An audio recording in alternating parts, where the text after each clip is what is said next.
গতকালই সিও দপ্তরে পৌঁছে গিয়েছিলেন অভিষেক বন্দ্যোপাধ্যায়, তৃণমূলের সর্বভারতীয় সাধারণ সম্পাদক, এবং ভিডিও পোস্ট করে অভিষেক বন্দ্যোপাধ্যায় একেবারে বলেন যে কিভাবে ভোটার তালিকায় কারচুপি হচ্ছে, কিভাবে ফর্ম 6 একাধিক জমা পড়ছে অবৈধভাবে এবং ভিন রাজ্যের ভোটারদের নাম ঢোকানো হচ্ছে।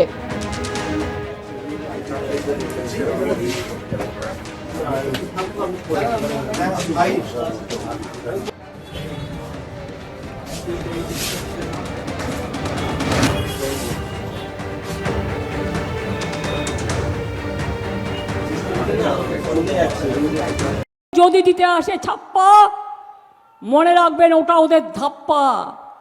যদি দিতে আসে নোট, দেবেন না ভোট।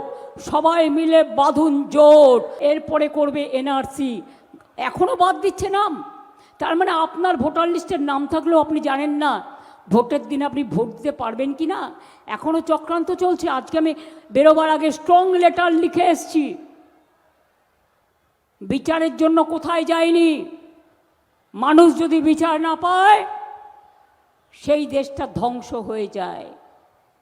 দানবের সাথে, ওই বিজেপি দানব, দানবের সাথে স্বৈরাচারী দানব, দাঙ্গাকারী দানব, দানবের সাথে যারা সংগ্রামের তরে প্রস্তুত হতেছে ঘরে ঘরে।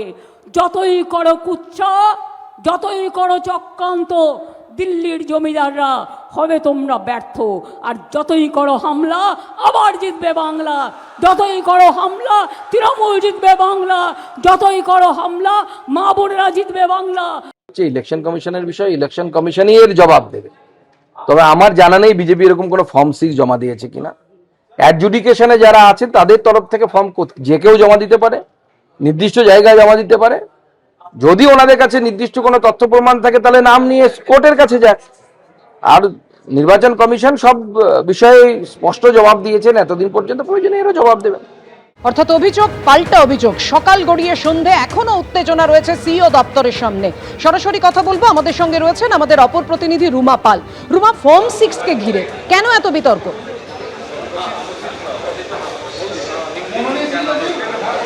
দেখো, কিছুক্ষণ আগে কিন্তু মুখ্য নির্বাচনী আধিকারিক মনোজ কুমার আগরওয়াল প্রেস মিট করলেন এবং স্পষ্টতই জানালেন যেটা সরকারি অফিস, যে কেউ আসতে পারে।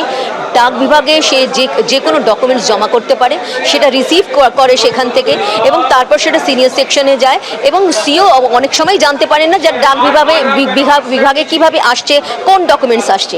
এবং সেক্ষেত্রে জানিয়ে রাখি, সব ক্ষেত্রে ফর্ম 6 নিয়ে যে এই বিভ্রান্তি তৈরি হয়েছে, প্রথম কথা হচ্ছে যে ফার্স্ট ফেজ ইলেকশনে যে লাস্ট ডেট অফ নমিনেশন হচ্ছে 6 এপ্রিল, অর্থাৎ 27 তারিখ পর্যন্ত কিন্তু ফর্ম 6 যারা দেবেন তাদেরটাই কিন্তু এই ভোটের জন্য ইনক্লুড হবে।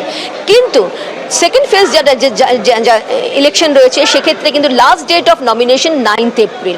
সেক্ষেত্রে 30 তারিখ পর্যন্ত যারা ফর্ম 6 দেবেন তাদেরটাই ইনক্লুড হবে। এর পরে যারাই দেবেন সেটা কিন্তু এই ভোটের জন্য হবে না। এটাই কিন্তু তিনি স্পষ্টই জানালেন। একদম একদম ফর্ম 6 নিয়ে তৃণমূলের যেটা অভিযোগ সেটা খারিজ করে দিয়েছে সিও দপ্তর। ধন্যবাদ তোমায়। এবিপি আনন্দ, এগিয়ে থাকে, এগিয়ে রাখে।